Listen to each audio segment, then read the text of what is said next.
So I just created a film. I think it's the best film ever. I think it's made for HBO. I don't know how to get in contact with HBO. You need content. I have content. How do we meet? How do we come together? How do I get a hold of you? Where can I get a hold of you? And how does that process go? Okay, cool. So the general process, specifically on the acquisitions end, right? We get our content from a variety of sources. So this could probably address the question of like, where do you meet me, right?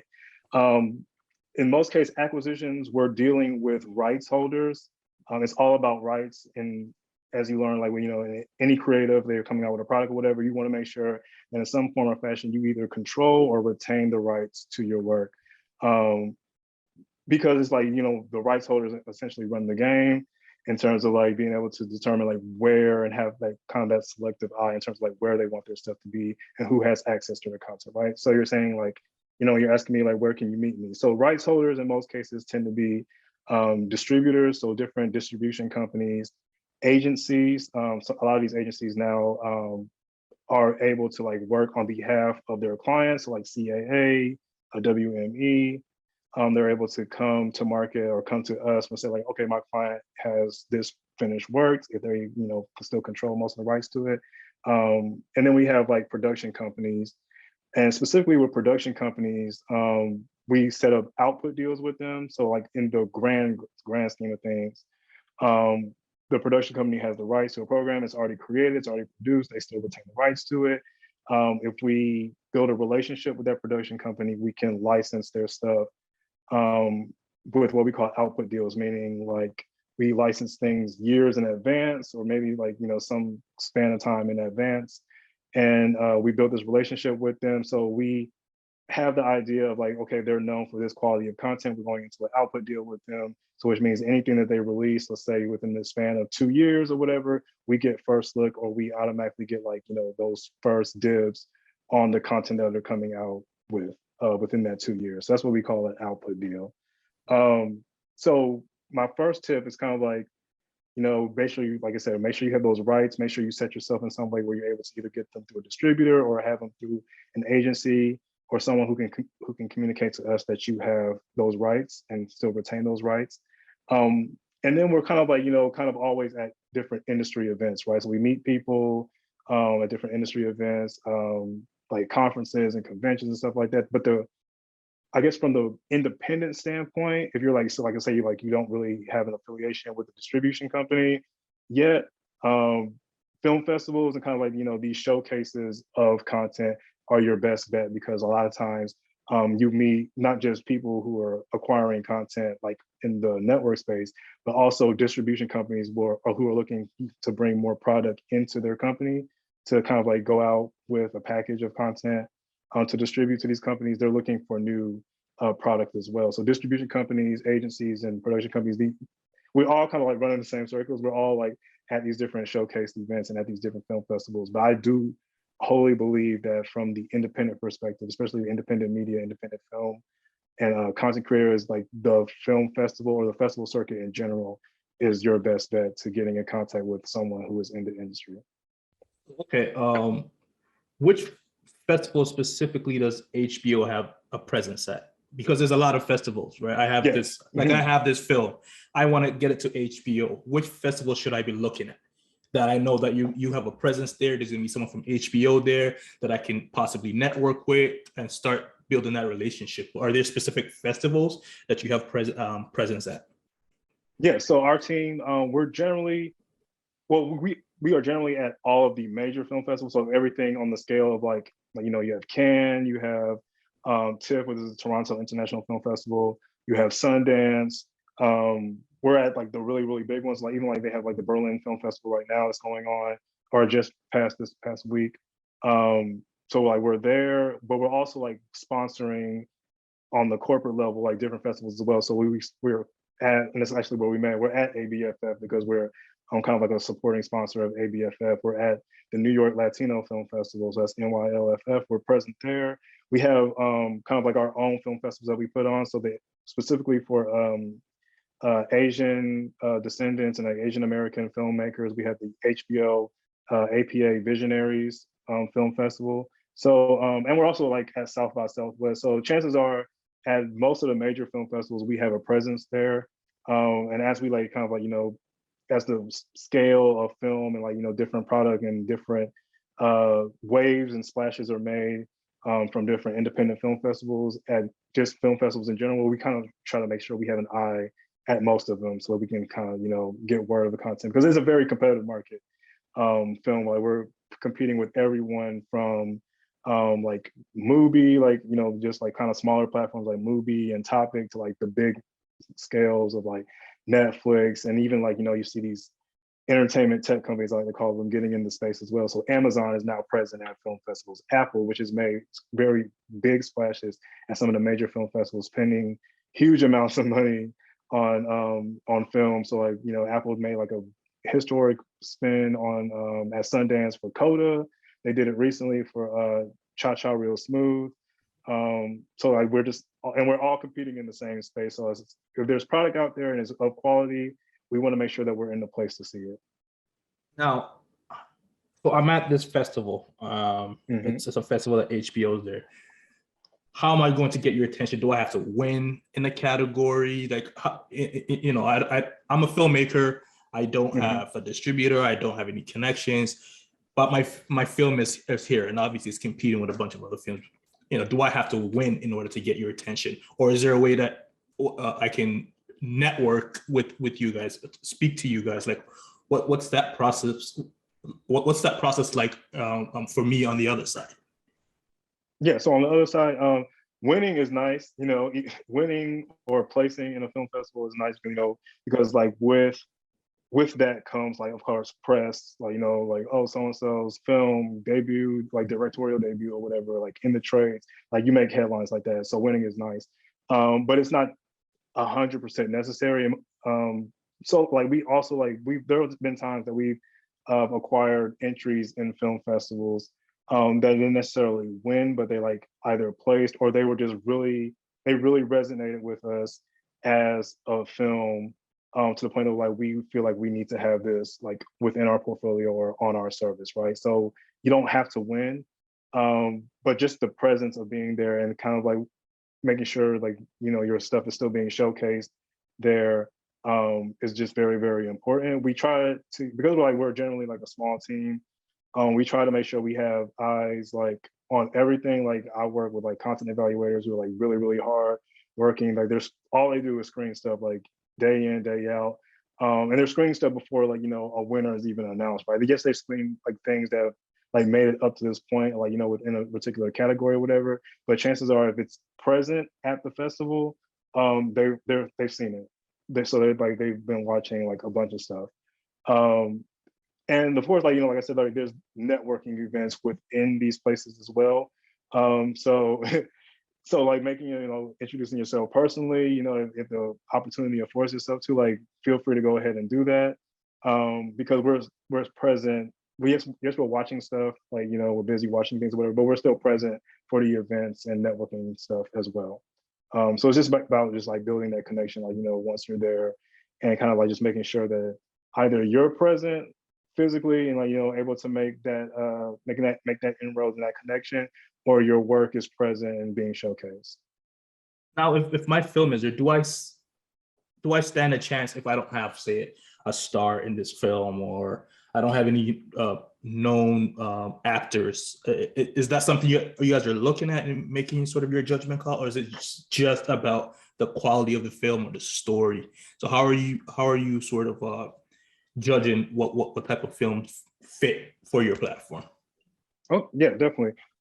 Storytelling is 100% probably the biggest indicator of if we're going to pick up a film, or I should say consider a film. It While, you know, big name talent is, you know, always a plus, because like it's a relatable audience, especially if you're showcasing something for the first time. Or sorry, if you're bringing something like, you know, onto a platform where at the end of the day it's a business and they're trying to like not, but they're just trying to acquire viewers and also retain viewers, so make sure a bunch of people see it and are actually interested in it. So yes, talent is a big thing in that regard, but it's not a deal breaker.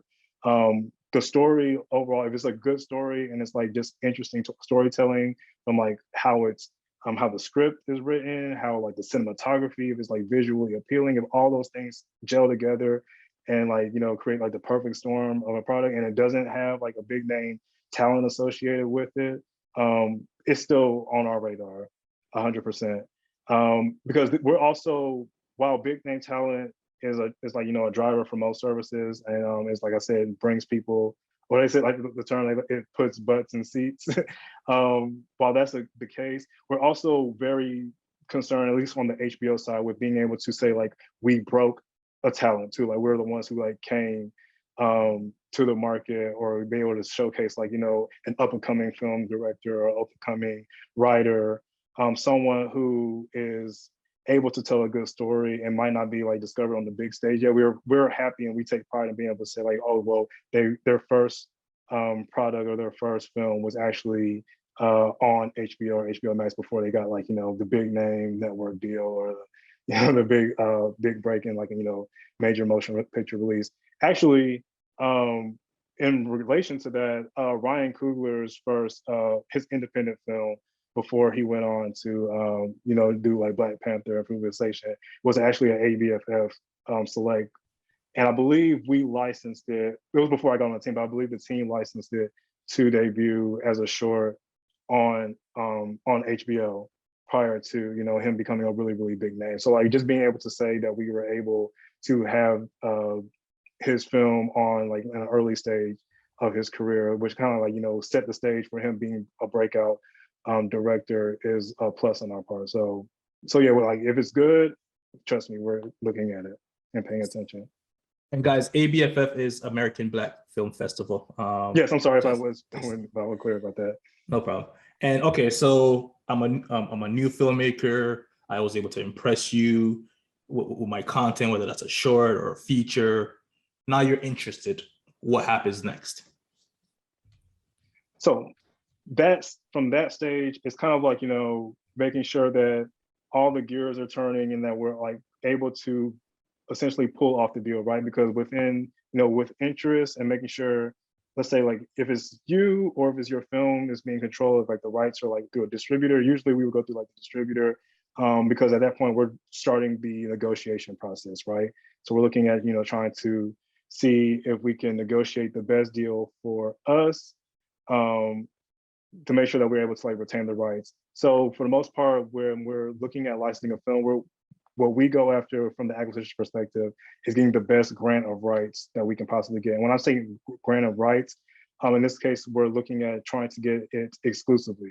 We want to be able to showcase the film on our platform for however many months or years that we establish within the contract, to be able to have it exclusively, meaning it's only on our platform. So because it's of lesser value to us if, you know, the film is being exhibited on like on a Netflix, right, or on like another service or whatever, where like they don't have to come to our platforms in order to watch it.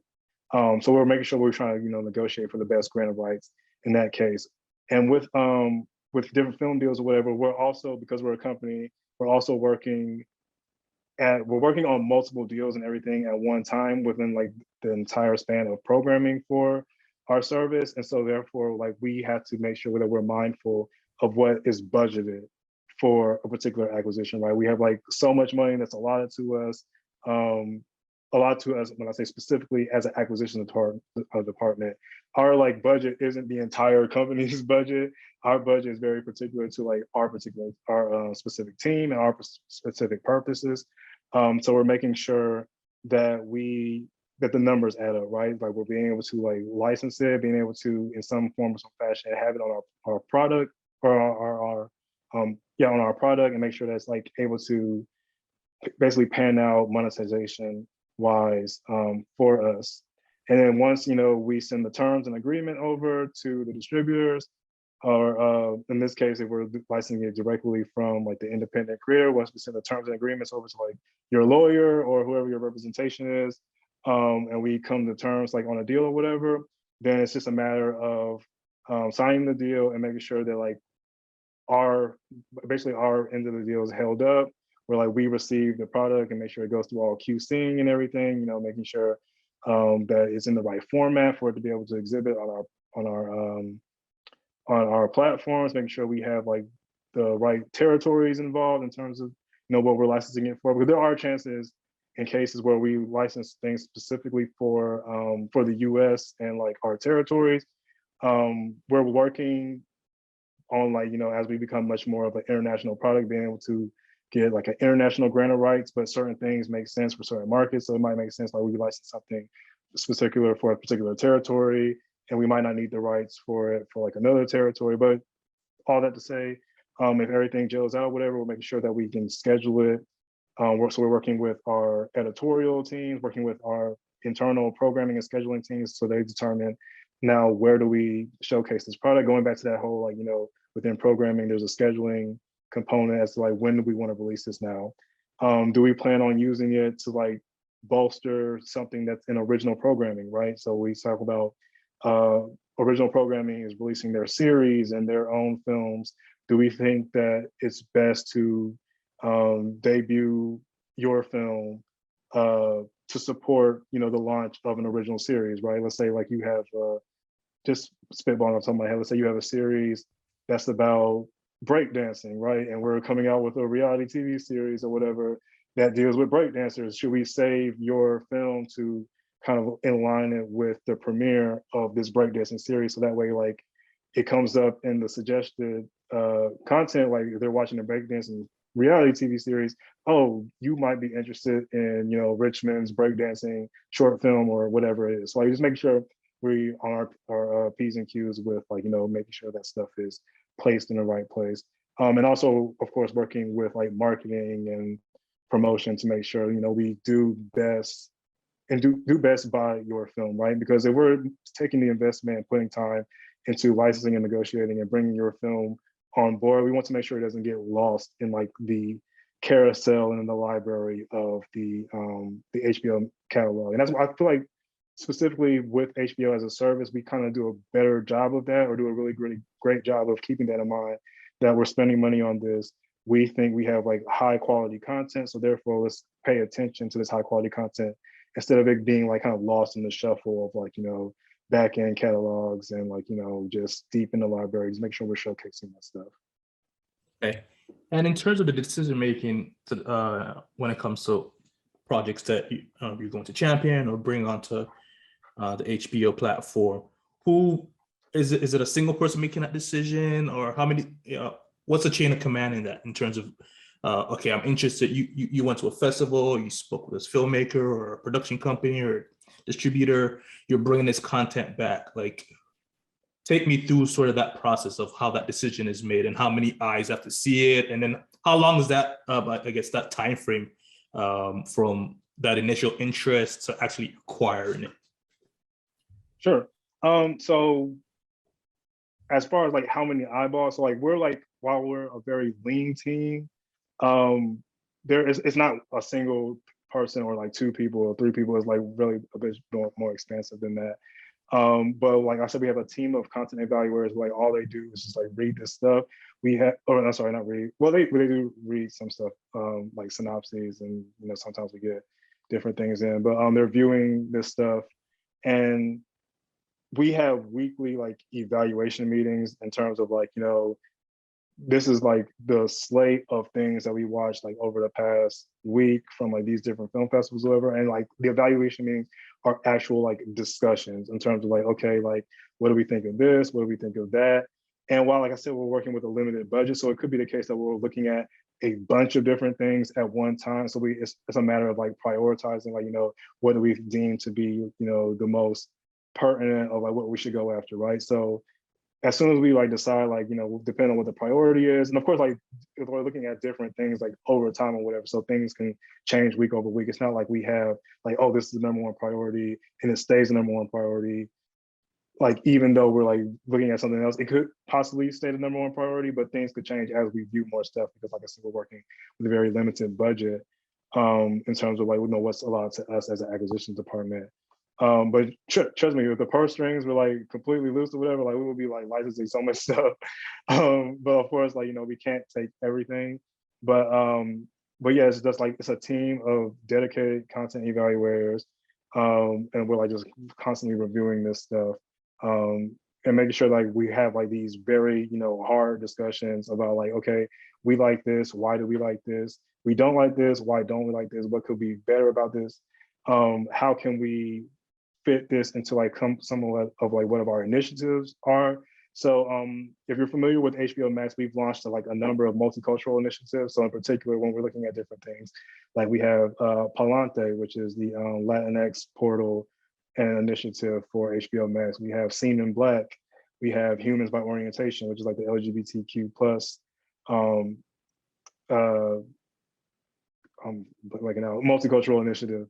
And we have like plenty more like, that are in the works. So like, as we view these different films and this different content, we're constantly thinking like, okay, this will work to fit in this particular bucket. So we're making sure that we're casting a net in terms of representation is there, right? Because like we want, like I said, we're interested in storytelling and we're interested in good storytelling, but we're also interested in like underrepresented voices and diverse storytelling as well. We don't want to see the same thing over and over and over again, right? We want to make sure that we're bringing something to the audience like that they haven't seen, that they should see. And we're kind of like, pride ourselves on being people who are like, oh no, you have to check this out and it's worth it, despite, what your background might be.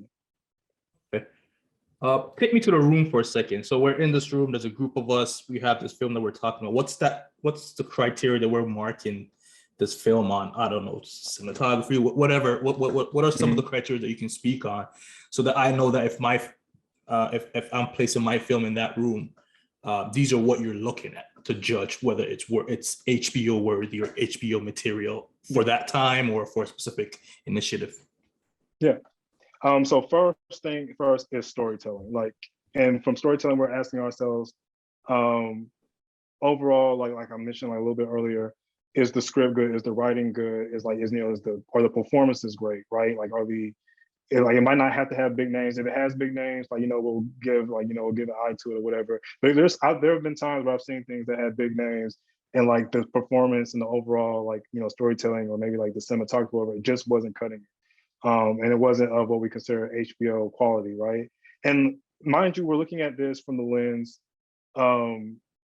for both across Warner Media, because we do acquisitions for across Warner Media as well. So it might not be HBO quality, but it might fit in a different brand, for the T-Nets or for HBO Max. And I want to make sure I distinguish this. There is a difference in the branding between HBO and HBO Max, right? HBO, while they're both high quality, high tier brands, HBO Max generally tends to skew a little bit younger in terms of demographic and what I look for, a little bit more female. That tends to be a little bit more Gen Z-ish in terms of what the content offering is, where HBO tends to kind of be that quintessential, kind of what you already know as the kind of prestige television, high quality, high caliber, a little bit older skewing. In most cases, a lot of HBO shows tend to be a little bit more male skewing in general, but in any case, the brand quality just has to be there across the board. We're looking at storytelling, production values, critical acclaim. So like you said, it doesn't have to win. It doesn't necessarily have to win, but people have to be in some cases have to be talking about it or able to talk about it, right? So if we put this on our platform, it would garner some type of critical acclaim.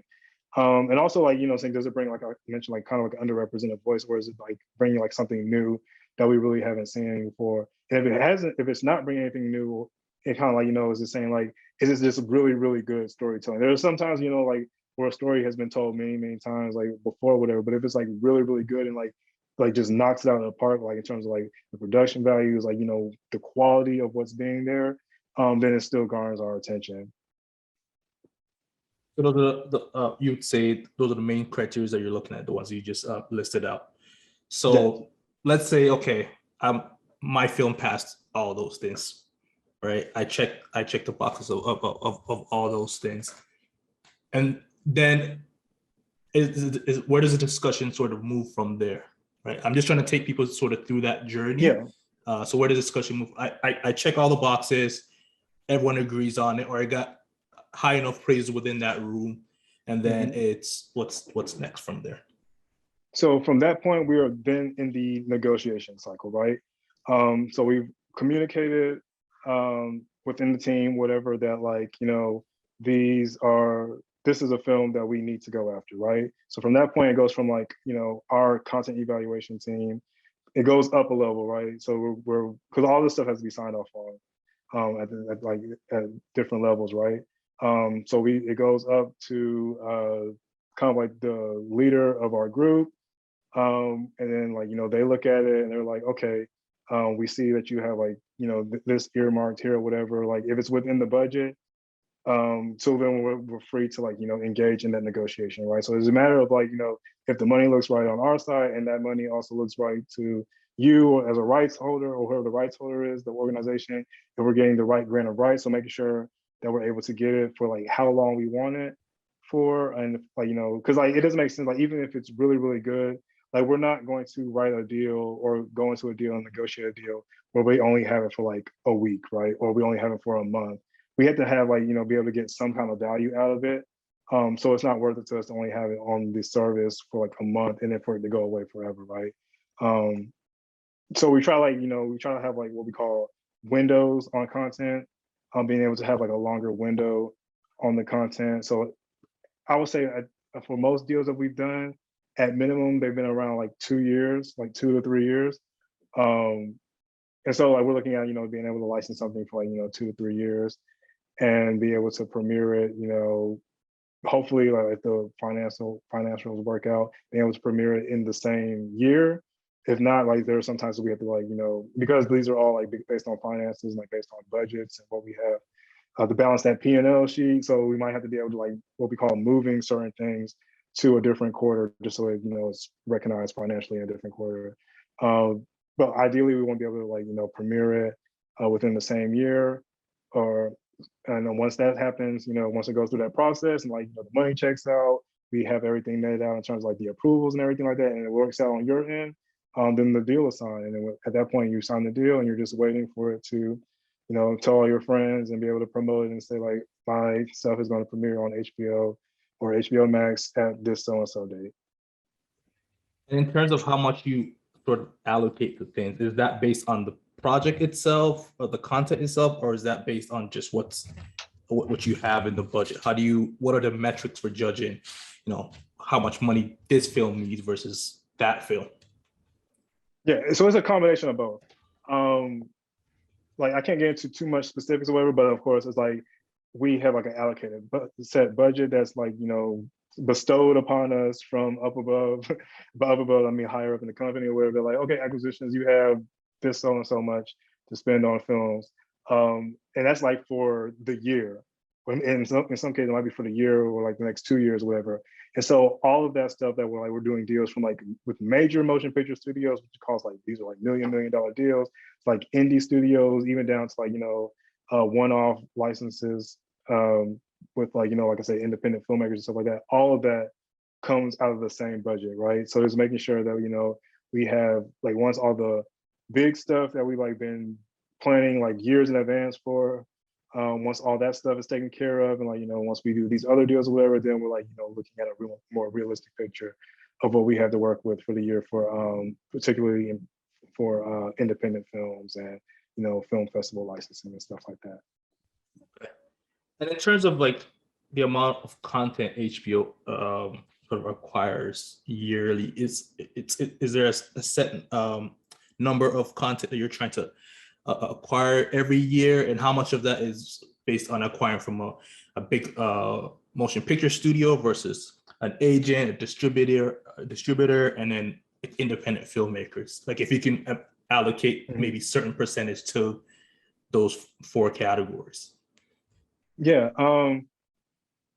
I'll say the majority of what we have licensed is within the film libraries, particular. It does tend to come from the major motion pictures, only because like major studios and kind of like the what they call minor majors, like the indie studios, only because like they have like really, really big catalogs of content, right? So like when we're licensing like for the service or whatever, like we're, in particular, like, I've worked particularly with library content. So we're looking at like the back library catalogs of like a Sony, of a Paramount, of a Universal, whoever it may be, WB, and they have like thousands and thousands and thousands of films. And even then, we're not licensing all, like, we're not licensing anyone's entire catalog. Like, in no instance are we ever doing that. But we're like kind of like, picking like, maybe like 200, 300, 400 films from this studio, 200 or 300, 400 from here or whatever. And so like when you see the service or whatever, you see like it's like a bunch of films where the majority of the content, I'll say maybe a good spitballing, maybe like 80%, 80 to like 90% of the content on that in the terms of film library, like is made up of like those major studios and minor studios. And it's only because, like I said, because like just the sheer volume of what they're bringing to the table. Like, we have like deals that were negotiated years before I even got into joined the team or whatever.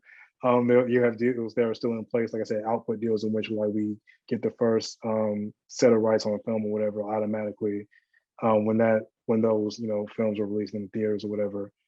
So those things are negotiated, like I said, years in advance. So like these things are now starting to take effect now in present days, even though they were negotiated back then. So like those things are still happening, and we're still like constantly like licensing with the major studios. So I said, like I said, 80%, like 80 to 90%.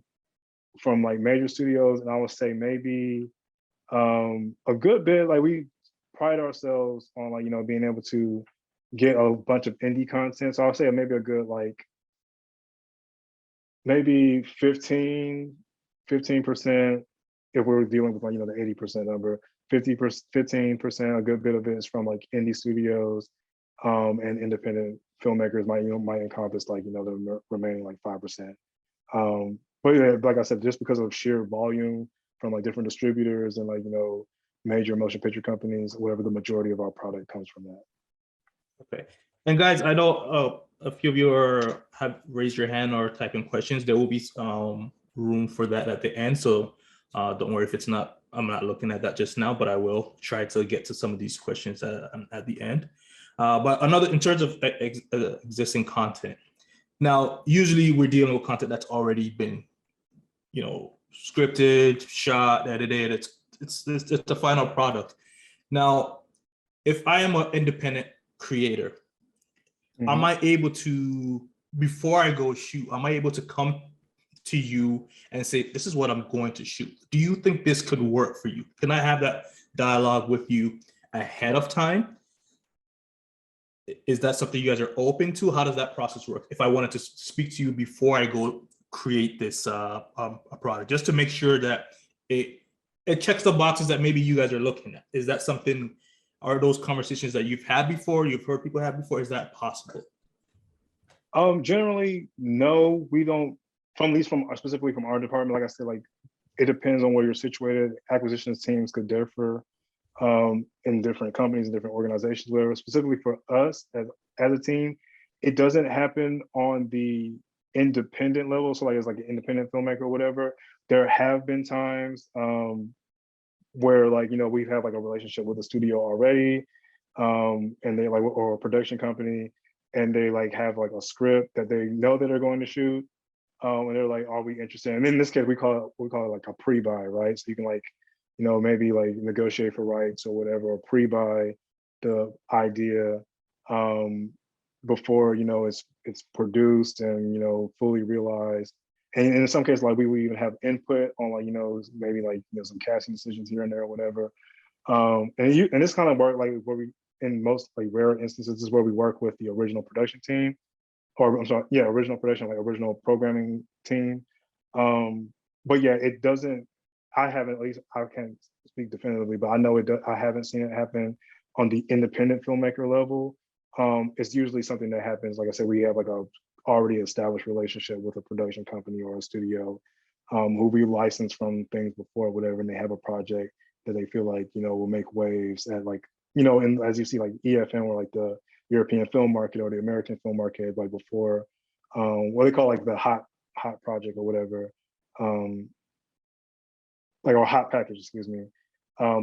Like that's what we usually do, like a pre-buy situation. But no, I haven't seen it happen on the independent filmmaker level. Okay, so that's these this type of dialogue is sort of a bit more reserved for people that you have relationships with already. You've bought content from them already, or you've worked with them to create some original programming already where you can have these type of high level conversations before things are gone off the shelf? Okay, so as an independent filmmaker, right? Because I can't have these type of conversations ahead of time, what would you say are some of the best practices that I can utilize for making sure if my goal is to get on your platform?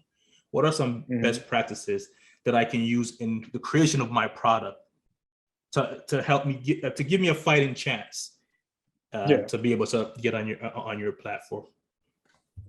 So yeah, definitely. From what I've experienced and like kind of like, you know, like my colleagues in the industry, it definitely helps to have, from the acquisition perspective, to have like some type of finished product or something that like we can get a great idea of, like, you know, what your idea is, right?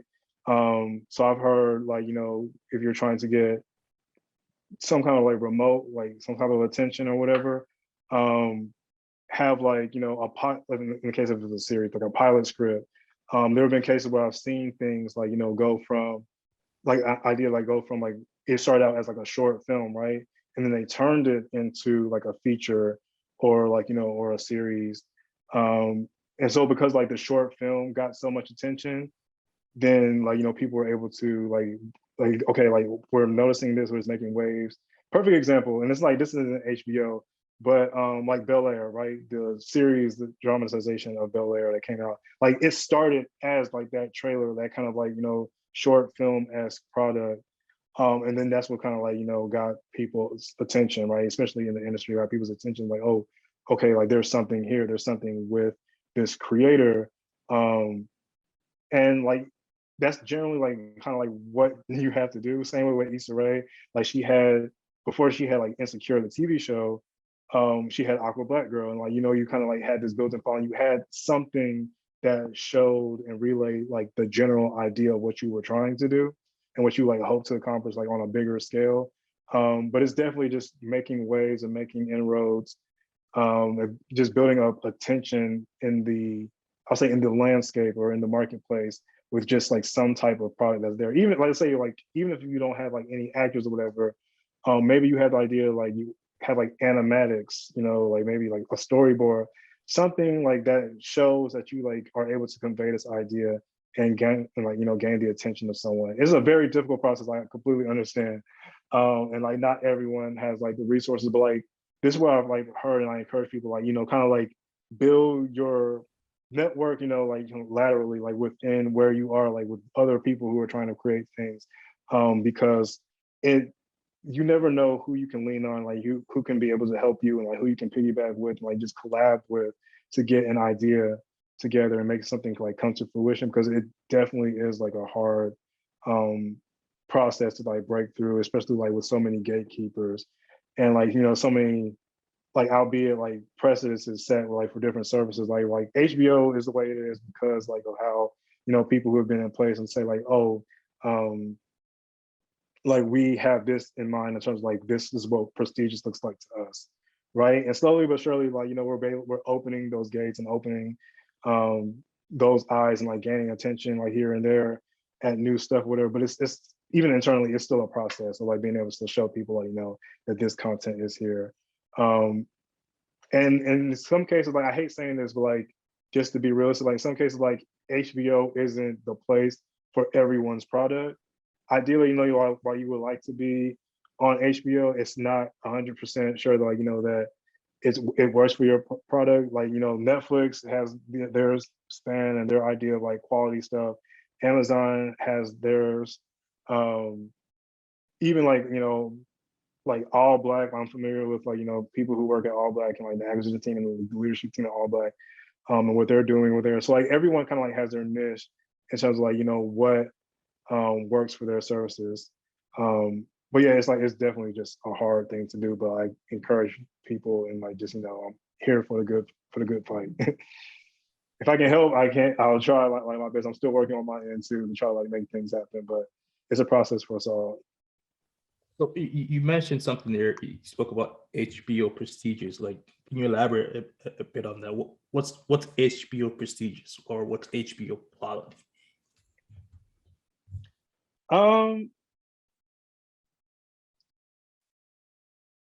I hate to, like, internally, it's like kind of like, you know it when you see it. And I hate to say it like that, but it's kind of like you like we're all familiar like kind of like with HBO product, right? Like there's something that we can say like, yes, like outside of storytelling, outside of cinematography, there's something like when we see HBO stuff, it's like, oh yeah, like we understand what this is HBO. In most cases, like for me growing up, like watching HBO stuff, whatever, it's like the risk taking. So like prior to like, we had like prior to Netflix and Amazon and everybody getting into the market, like HBO was like the risk takers in terms of like oh, like you can get away with that on TV or whatever, but it was still like, in a very like qualitative type of way where it's like, it's going to get like Emmys, it's going to get like, critical acclaim, it's going to get like awards and stuff like that. It's just like it's just what just HBO stuff. Like, you just tell when you see it. Like for instance, like we watched and we just licensed, so I can actually talk about this. Drive My Car, right? The foreign film from Japan is now like on one of the nominees for like Best Picture. And we licensed that. We saw that before it was like actually nominated. And we licensed it like literally like prior to it being nominated, because we saw the quality of the content there. We saw the quality of like what it was, even as a foreign film, like, look, like this fits with like HBO. It's like it's just something about it. Like they were like meticulous in the processing and like the process it took to like create the film. Like it's hard to explain, but like that's like just using that film. If you haven't seen it, I encourage you to watch it. It's on HBO Max starting in March. But yeah, it's just like that's how I can describe it. It's like when you see it, you know when you see it. I want to sort of shift gears a bit towards original production or original programming. So, okay, I think I have the best script in the world. It's film or TV. I have a pitch deck, a Bible, whatever I have on paper, and I think this is for HBO, right? I need to get this in front of HBO. I need to pitch this to HBO. All I need is $500 million from HBO, and I can make this thing. But HBO is gonna be a billionaire after this. How do I get this idea in front of you?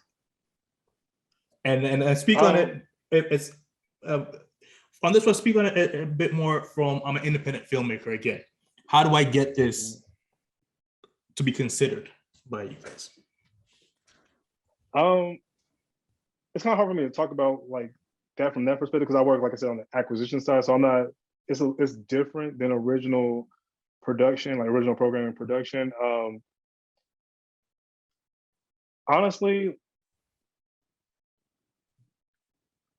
it's like you kind of have to like go through like traditional channels in order to like submit. Like I know from a fact, like they don't take like unsolicited product, and for the protection of the creator and also the organization, because like God forbid like they read it, they pass on it, they come up with like or something, or maybe they read it like it was like on someone's desk and they read it or whatever, but it's like at the company they didn't, like the higher ups or whatever, like the actual team didn't know about it. Someone independent of the person who read the script comes up with an idea that's super duper familiar and super duper similar, and now like the person who created, like you can say like, oh, HBO stole my idea, and like I know it's because I sent it to so and so, and then like there's like for a whole bunch of reasons or whatever, which is why they don't take unsolicited pitches. But like honestly, it's just like getting in those writer rooms, getting in those circles, getting just networking, basically trying to meet the right people on the like original programming side, making sure you have representation. Representation is probably your best bet to get into the door and get like your idea looked at by somebody. But like I said, because it affords you the protection of your intellectual property and also the protection for the company, in terms of like that that being mediated between like your representation and the representatives at HBO. But yeah, that's like honestly, like that's like the, aside from like someone like taking a chance and like knowing somebody personally who who sits in the chair and makes all the decision. like that's the only like, you know, advice and only way I can describe like how it will get seen by HBO. So you mentioned the right people. Say I do, I do meet the criteria where it's not unsolicited anymore. Who are the right people that I would need to get it in front of on the HBO side?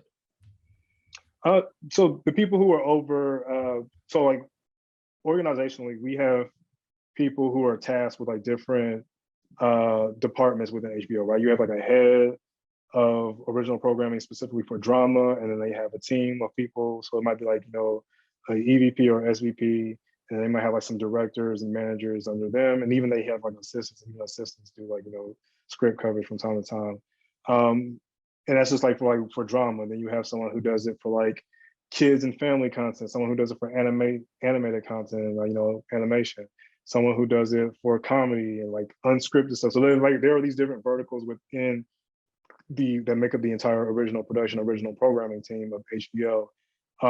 So it's just a matter of like, you know, someone within those verticals, like, you know, getting a hold of your content or getting access to your content and being able to read it for themselves. And God, you know, God forbid, and you hope that it doesn't die with that one person who's like, oh, I don't like this, they don't share. Like, you know, if it's of quality and they believe in it and they like share it amongst their colleagues or whatever, like, you know, within the organization member, then that's your best bet of it, like, you know, getting to someone of importance or getting to a team of importance. Okay, and I know this is not sort of your department, but whatever information you can sort of pass on. So I get it to this person. They like it. Is it the same process as when you're acquiring existing content, or does it sort of go through a different process? As in terms of like the script, like, Yeah, I got the script or the pitch deck or the Bible, whatever physical document I was able to get to the right person, and now there's interest. Is the process the same, or is it different because it's original? It's a bit different. In essence, like, you know, of course, like negotiations have to happen. You know, you have to agree on a certain price or whatever. Like, you know, because there could be the case where like they decide like they're just going to, you know, purchase the script and purchase the script or whatever, and have it with like saying like, you know, for a certain amount of time or whatever, we're going to keep the script, and if we decide to develop it or whatever, we'll like, you know, come back to you again and say like, okay, we're going to go ahead or whatever. Or they could buy it and just like, you know, worst case scenario, just sit on it and nothing happens, or they don't. Well, worst case scenario, they don't buy it at all, right? Second best scenario is that they buy it and they just sit on it, like nothing happens or whatever. Let's say like, you know, the timeline wasn't set up or whatever. They ended up, because they're doing this with multiple projects. So there are things like that are actually being seen, they're actually being, you know, that make it past the pitch stage or whatever, but they haven't made it to like the green light stage, right? Or if they're greenlighting it, then that's when they put it into production or whatever. They start, and that's like a whole financial process. Like I mentioned at the beginning, production is strictly like a cost stage. Like they're spending money, like they're not making any money and recouping any cost in terms of production. So it's even under that much more scrutiny, because it's like strictly like a spend category, right? So it's strictly a cost category. So yeah, like I said, worst case scenario, they can just sit on it and nothing happens, or they pass on it. But it's just like so much involved in terms of like, you know, them being able to greenlight it, and then for them from greenlighting to them like, you know, starting to staff for it and start like, you know, making casting decisions and like, you know, decisions in terms of like where we're going to shoot it and all these production decisions, whatever. And then you get into the stage where you start producing it and you produce the pilot, or, you know what I'm saying, the pilot, like they got to test the pilot and the pilot doesn't work or whatever. So either you spend additional money to go back and reshoots or whatever. This is like, now you understand kind of like why like it's under so much scrutiny and like why they're like very meticulous in terms of like, you know, what they greenlight. And also for like, you know, hate it or not, like, you know, it's like actually kind of terrible, but that's why they only tend to go with like people that they know, or like, you know, production companies that they're familiar with or whatever, because like they have an idea of like what content they're going to get and like who they're working with or whatever, instead of taking chances, because them taking that risk and them taking those chances like cost them a lot, like if it doesn't pan out. So it's just like a whole thing. But like I said, I don't want to discourage anybody, because like, you know, one win is all you need essentially, right? Like once like that one win, it's there, and you see it's all the way to fruition, and it's it's actually on air. But there could be the case where like is you greenlight it, it goes into production, the pilot's good, like you don't have to like redo any reshoots or whatever. You don't have to retest the pilot or whatever. The pilot's good, and then like it maybe come out of the case like you shoot the season, like the entire season or whatever, and then the season just sits in the can. Like there have been times like stuff that just doesn't premiere, right? And so now you have like these things that are sitting there. We actually saw this with COVID. Like there were things that were finished and they didn't release them yet because of COVID, and they didn't know like what the conditions were going to be or whatever. And so like you have to wait on those things. Like, and even while we're sitting and while we're holding it, it's still costing us money on like on the P&L on the business side. So like there's a whole business calculation outside of just the creative stuff alone, that can go into like why things happen and why things don't happen. So if I am an independent, would you say it's advantageous to try and connect with a production company that HBO has worked with already to try and sell it to them first, and then sell the idea to them first, and then work with them to bring it forth to HBO, just because of all the risks involved? Yes, I like 100% think that would be a better scenario, because one, at that point, then if HBO is considering it, you're already going through the production company and whatever, and let's say like they decided like to go with it and like help you shoot it and stuff like that, whatever. That's one kind of like one less or one alleviation of a cost from HBO, right? So HBO doesn't have to like they'll compensate in terms of like how much they'll pay for it or whatever. Like, and that's where we get into things like co-productions, right? Where like they'll split the cost between like internally or like HBO production and like let's say BBC. Like we've done like a lot of co-productions with BBC, in which BBC produced like fronted some of the bill for production costs, and HBO does the other one, does the other half. So like in those instances, yes, like all the costs aren't situated on like one company, so that's a better scenario. Okay. Now I want to move into some of the questions that I see some people have some questions here in the chat. So I just want to, I think we'll be able to get through some of these.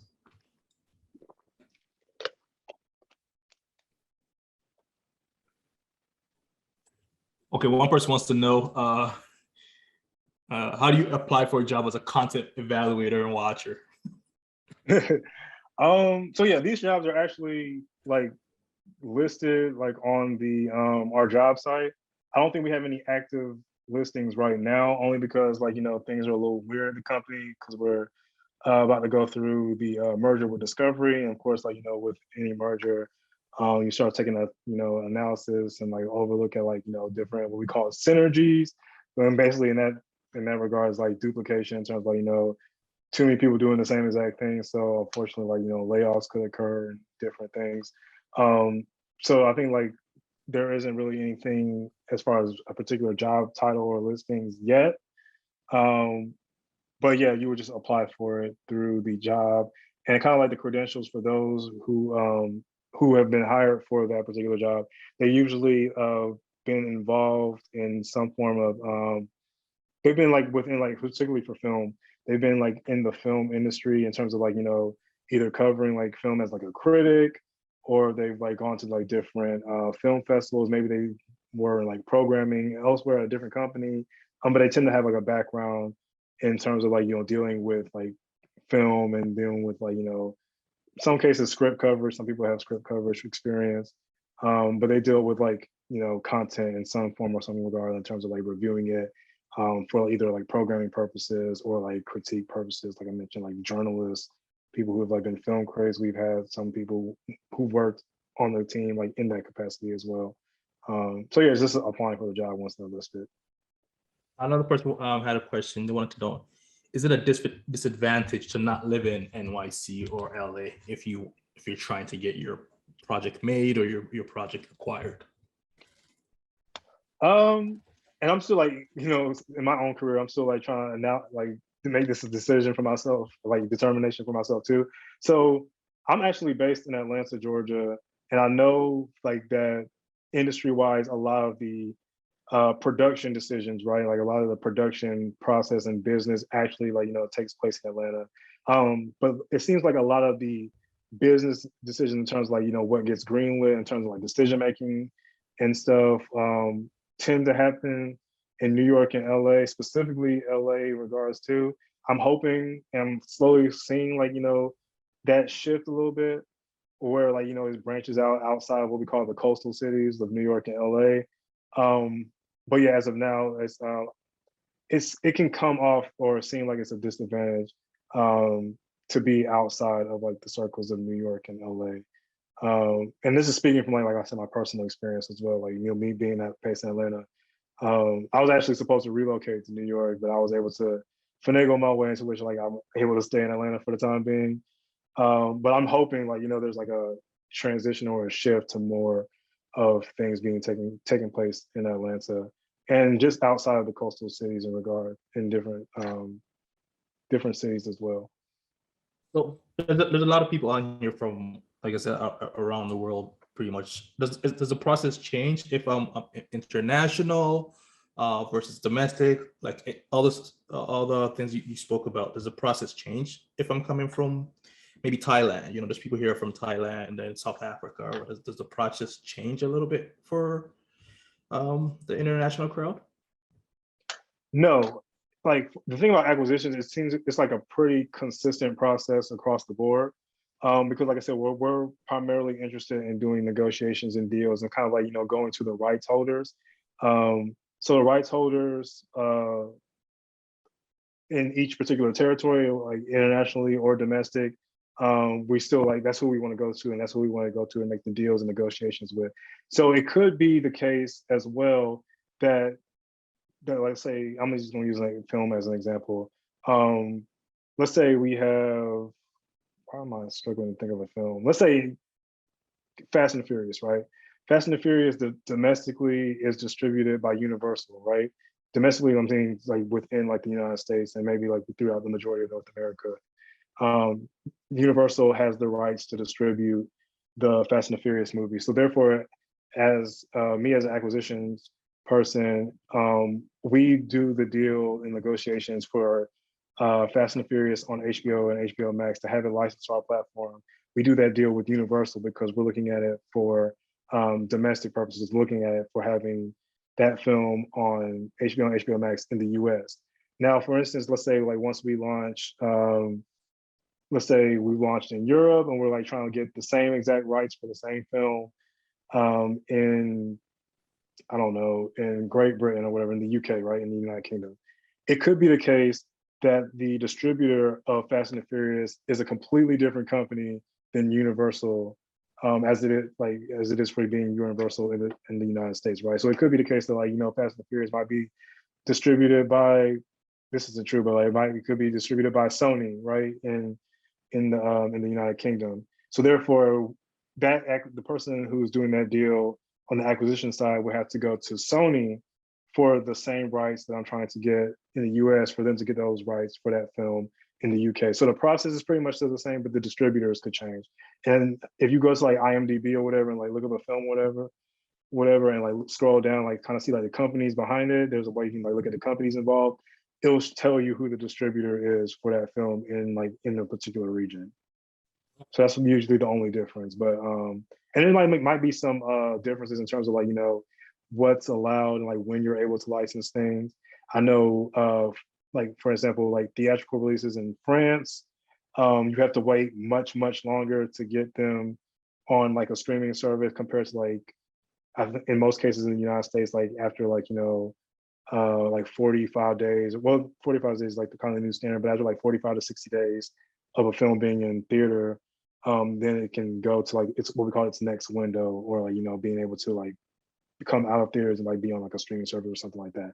In France, it's like a much longer period of time. That's just how like their system is set up in terms of like their windowing rights. So the process is still the same, whatever, but like what you're able, who you go to, and like what rights you're able to get, and like when you have access to the rights could be different depending on what market you're in. The kind of a three-parter question here a bit. She says, do you think it's a good idea to submit your scripts online? Would it be better to do a storyboard first and then the short film? Are we talking about for like original programming or I think we're talking about original programming because like yeah, let's for original acquisitions yeah. for acquisitions purposes, it's always better to have like the finished product. Like we deal in most cases with things that have already been completed. And therefore, like, once it's already done, whatever, we can just license it and get all the deals and negotiations set up and like have it on our service. That's a much more of a seamless process, and that's generally what we do. As far as submitting a script online, I think you touched on that in terms of for you guys don't take unsolicited. Yeah, we don't take scripts. like literally, like if you send me or anybody a script or whatever, it like gets flagged and gets sent to like our legal department, and then they handle it from there. But rarely, unless you have unless you already have like the connection with like the studio or whatever, like that relationship's already been established. Rarely, if at all, do we receive unsolicited submissions. And there's another question here. Just you go a bit more into what a pitch deck is or needs to look like if you're able to touch. Yeah, so a pitch deck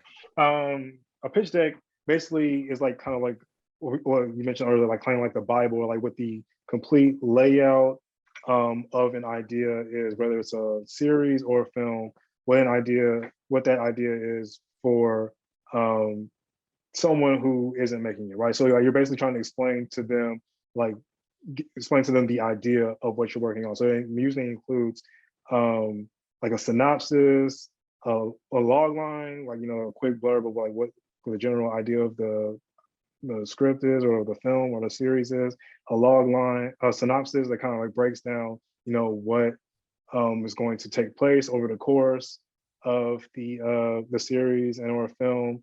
In most cases, you have like episode outlines. If it's a series, in terms of like, this is what's going to take place over the entire season. And then within the season, like this is what episode 1 is, this is what episode 2 is. It kind of like breaks down, what takes place in each one of those individual episodes. And then usually like, you will have like an idea, if you haven't already cast it, you will have the idea of like, who the characters are. So you get an idea of like who these characters are, like how they move the story along, what are their motivations, how do they contribute to the overall story. You can have like castings associated, or like fictional castings, or like who do you ideally see playing these particular characters. I've seen pitch decks in which like it had like cutouts, or like like magazine type cutouts or whatever of like an actor. So let's say like they had a main character and you had like a picture of Damson Idris because they envisioned Damson Idris being this character or whatever. Like it's not 100% like it's going to be him playing the character. They didn't get it, the casting doesn't work out.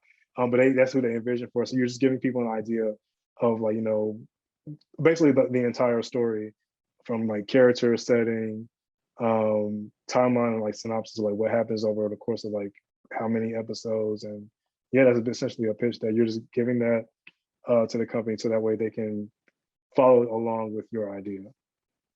And in terms of pitch deck, I don't know if this is possible or not, but for people that want to know more about pitch decks, or they don't know what that is it possible for any like produced show to be able to use to provide access to a pitch deck for something that's already been done, just so people are able to sort of look at what a pitch deck that got to production looks like? I don't know if that's possible from your end, but I don't know if we put those out on my end, because usually that would come from like from like original production or whatever. And then of course, like like usually when I give the pitch decks, they say like it's confidential, only for your eyes only, or whatever. I have seen cases where it's just how like they like publish, some people will publish like scripts online and say like, this is the pilot script for so and so, or this is like the screenplay for so and so, whatever. So it could be the very case like there's someone out there, or some who has shared the pitch deck for a series or whatever. But in most cases, like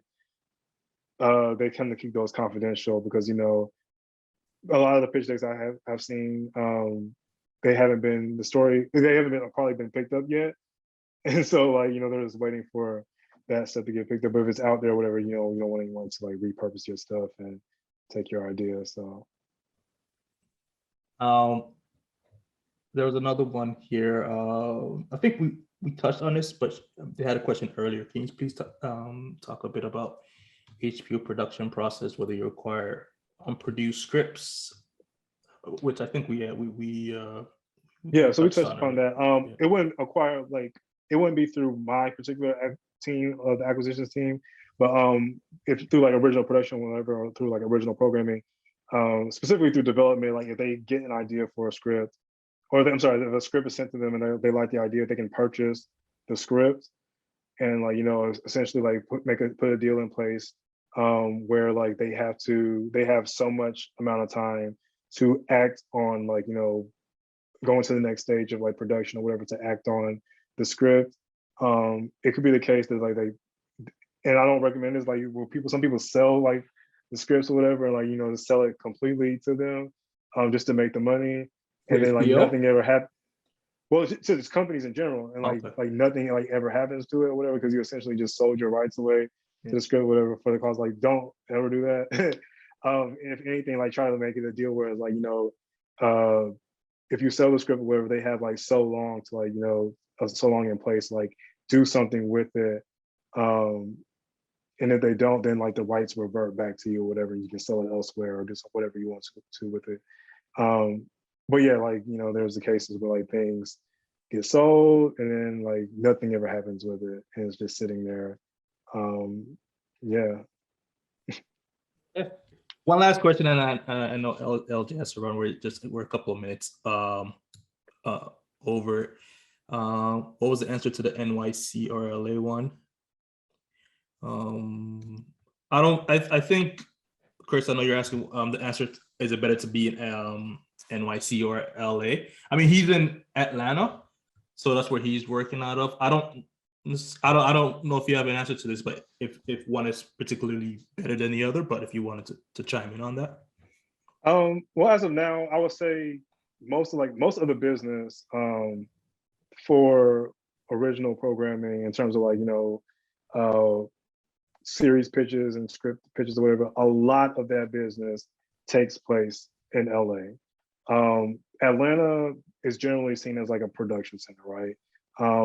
I personally hope that things kind of shift outside of the coastal cities, so outside of LA and New York, and shifts like, to places like Atlanta and like, other focal points, like, like other major cities, like, maybe somewhere in Texas, like where Southwest happens in Austin.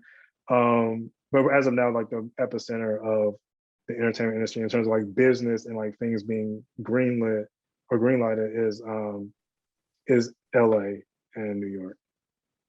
And I think someone wanted you to touch on it again. Maybe they might have missed it just quickly. So she says she has her script and her pilot. What should she do next? She has a script written and her pilot. What should she do next? What's the best move next after that?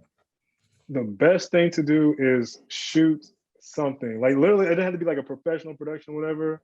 Like you know what I'm saying? Like just something that communicates the idea and kind of like, gives people a better visual of what your idea is, right? Like something that they can see it in action, because a lot of cases, especially like, in circles where, the rooms aren't diverse enough and like, for whatever reason it may be, some people don't can read the script or whatever and just not understand like what's taking place, or like you cannot envision it, due to like, like ignorance on their part, like, that like they just don't understand what's going on, right?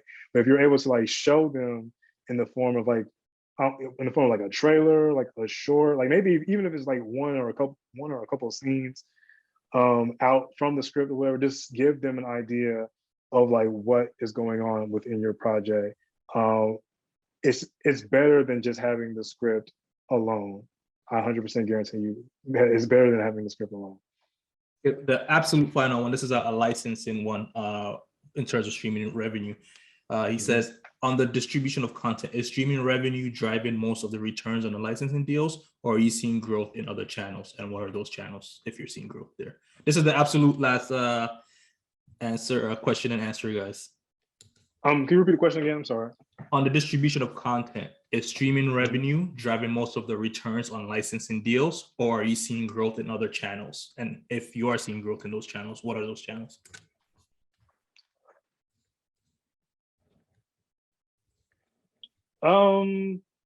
So I think that's more of like a distribution type of question, I guess, because like I'm not selling the content. You're saying so like we're getting our content, whatever, strictly for our streaming platforms, specifically HBO, because HBO is a subscription service. So a lot of our like the directive right now for us is to like basically make HBO Max as profitable as possible. So therefore, like a lot of the returns that we get right now are going to come from like the HBO Max side. I can say that ideally in terms of like content or whatever, at one point, the majority of the revenue within, I'm saying just within the Warner Media portfolio, the majority of our revenue came from our distribution deals through like our what we call MVPDs, or like, you know, the cable providers, so like, you know, the Comcast of the world, like the AT&Ts, like people who license the basic network cable channels and pay cable channels. A lot of the revenue actually came from those departments because like they were propped up by advertising dollars, right? And advertisers tend to spend a lot of money. So because like a lot of the advertising revenue kind of like overcompensated and like made up the majority of our revenue internally. But the idea is like, you know, as traditional viewers and like, you know, traditional cable subscribers decline in numbers, we're trying to recoup that and kind of like, you know, bolster up our streaming offering. So I'll say traditionally or historically it's mostly been like cable subscribers, like cable platforms like TBS, TNT, and True TV, and kind of like the money we get from distribution from like the licensing fees of like us having our channels on those cable platforms. But the future is definitely, you know, directed towards streaming. Okay, yeah, that's a lot of information and a lot of wisdom imparted on people today. I know we weren't able to answer everyone's questions, but we're even a little bit over time with LJ. So I definitely want to thank you so much for taking the time to just, you know, clear up some of the fog that's in this industry. Sometimes a lot of this industry feels like you're scratching and clawing for answers, but unless you're in certain circles, you're not going to get the information. That's why, you know, these type of talks are important. So definitely thank you so much for taking the time and sharing some of your wisdom with us. And hopefully, you know, of all the people that are in here got something they can take away with them